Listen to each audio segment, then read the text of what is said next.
This is one of those stories that seems to have shifted a lot in translation. It's not just that it shifted in translation of languages, but in time and place too. The people who worked on the translation we typically use in worship, including the one we read today, just went for translation of meaning rather than literal translation of the text. Philip's objection to buying food reads, "More than half a year's salary worth of food wouldn't be enough for each person to have even a little bit." The translators decided to name the valuation of the amount Philip said. In most any other translation, you would have heard Philip's objection that 200 denarii would not buy enough bread for everyone to get even a little. That translation decision makes a lot of sense. It does work that often has to be explained in a sermon. Most of us have no idea how much a Roman denarius is, nor are we used to pluralizing denarius to end up denarii and know they're the same thing. It's like being handed any foreign currency. Outside of the context, you have no idea if it's a little or a lot. Right now, a US dollar will get you 20 Mexican pesos or 1,100 South Korean won. I don't know what that means, and I'm guessing most of you don't either. We also are all a little too familiar that time changes value. 50 years ago, a gallon of gas in the US cost 36 cents. And a first-class stamp only cost 6 cents. A dozen eggs was about 60 cents. Even in the same place, with the same currency, $50 now is a lot less than it was just 50 years ago. The translation decision is a natural evolution in helping us understand the Bible story. For faithful people, the Bible is always a conversation. One of the conversations that's happening in this story is not immediately evident. The story of the feeding of the 5,000 is one of the stories that shows up in all four Gospels. Some details are consistent. The 5 loaves and 2 fishes, for example, as well as the fact that Jesus and his disciples are planning to go off by themselves, and they can't escape the crowds. But as stories are prone to do, this one changed over time. Mark is the first of the Gospels written, somewhere around 70 years after Jesus' birth, a generation after Jesus' resurrection and ascension into heaven.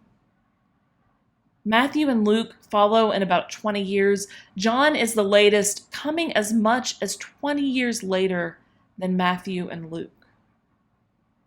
In Mark, there are 5,000 men who eat and are filled. In Matthew, 5,000 men eat besides women and children.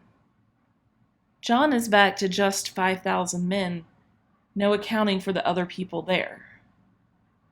As usual, if you're worried about an accurate historical account, I don't recommend reading the Bible.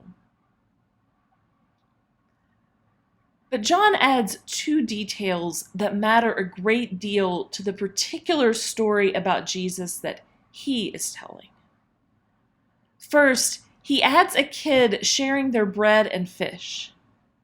In the other stories, it seems like the disciples are the ones with the food to share, not someone from the crowd. Second, Jesus tells the disciples to gather up the leftover pieces so that no food will be wasted. In the other stories, Jesus just tells them to gather up the leftovers. So why those 2 details? Overall, the Gospel of John likes to add little details. A charcoal fire instead of just a fire, and things like that. We don't always know why, but we're pretty sure those new details show up for some reason. John, after all, is copying from the same book as Mark, Matthew, and Luke, if not from those books themselves. It's not just a slip.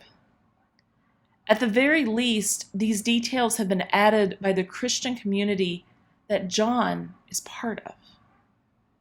The story of the feeding of the 5,000 that they tell includes a child and leftovers that aren't wasted.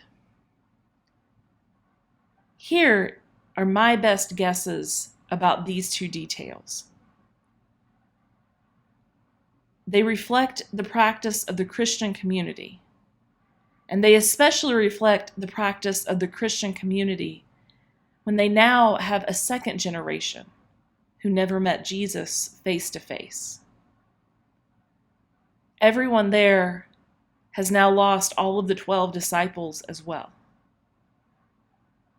They are learning to tell the story to shape the church, recognizing that Jesus has not come back, even while hoping it is imminent. If you take all of the Gospels together, there are very few stories about children. We only get a brief glimpse of Jesus' childhood. Jairus' daughter never speaks. They're few and far between, mostly unnamed and silent. The church has to make sure that children realize they are part of Jesus' story, so a child provides the food, not the disciples. In similar fashion, as the community lost the people who were there that day, they began to see themselves as the people who could lead and provide, not just the ones who witnessed what Jesus did. They realize that they fully share in Jesus' work now and are carrying it out in his physical absence. Now, the second of these details, I imagine, came directly out of their practices. They were used to sharing food together, potlucks being a long-standing church tradition. They were used to leftovers and making sure it got to the people who are hungriest in their faith community and beyond. These 12 baskets of leftovers are not just symbolic proof of God's abundance. Their lived experience is one of leftovers. Leftovers in a world where people were living day to day, hand to mouth. Daily bread is not an idea, it's a practice. These are people who do not waste food because they often do not have enough to be satisfied day to day. So the presence of extra is holy and unexpected. And there is no way it can be wasted.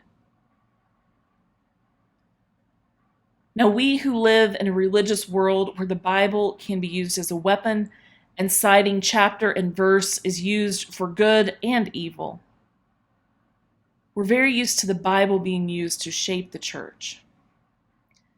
We know logically that the church shaped the Bible, but it goes beyond translation and what books made it and didn't to the stories about Jesus that reflect the church, God's people called out for God's work in the world. Last week, I asked you what you might do by faith, what Chalice might do by faith. This week, I invite you to consider how we translate the written gospel of Jesus Christ. Not from Greek, Latin, and Hebrew into English, but into our world. How would we tell this story? If we told this story, who would volunteer the fishes and the loaves? If we told this story, what would we want to do with the leftovers? If we told this story, what food would we offer as a simple but popular lunch? If we told this story, how many people could we feed with more than half a year's salary? What does half a year's salary even look like in our minds? When we tell this story, what do we wish didn't get lost in translation? Amen.